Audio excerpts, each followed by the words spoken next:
kapitbahay, let's cook tinulang manok. Naisipan ko magtula ng native na manok, kaso wala akong manok. Yung gusto ko yung farm to table, kaso wala akong farm table lang. Mabuti na lang wala si kapitbahay.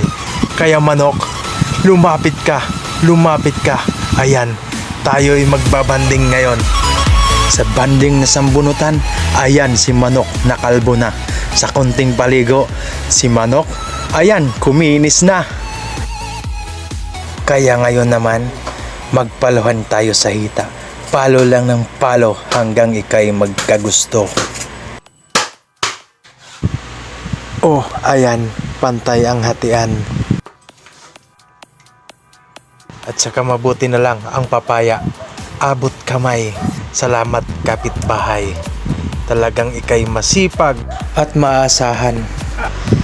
Sili at tanglad nasa kamay ko na. O ayan, kompletos ricados na sibuyas, luya, chop-chopin ko na.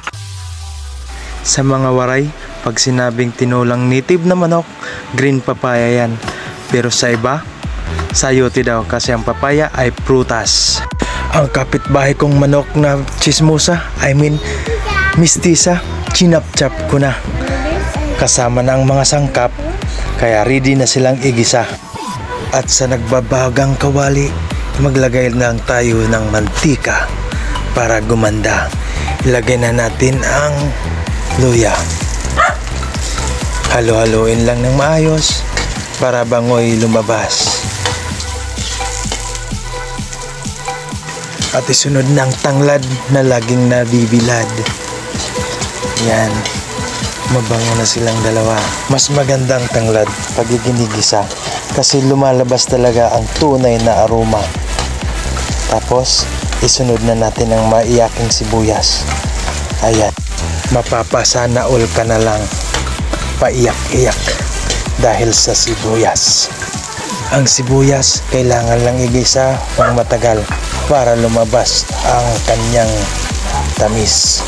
Lagay na natin ang kamatis ni Marites.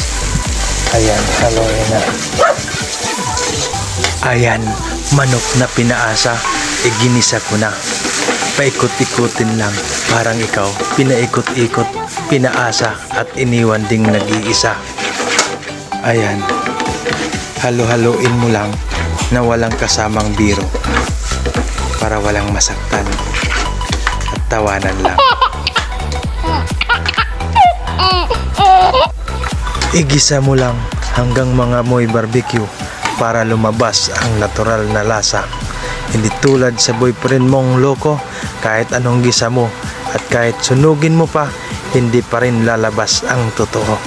Pero sa manok ginisa, asahan mo lalabas ang tunay na lasa. Ayan, nagmamantika na. Lumalabas na ang natural na katas ng manok. Ito na ang hudyat para maglagay ng warm water. Kaso wala akong chicken stock, kaya linagay ko warm water na lang. Hayaan na lang natin ang manok ang magbigay ng lasa sa sabaw. Tapos nito, ililipat ko to sa pressure cooker.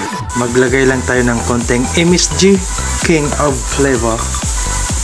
Pagkatapos, asin. Ayan.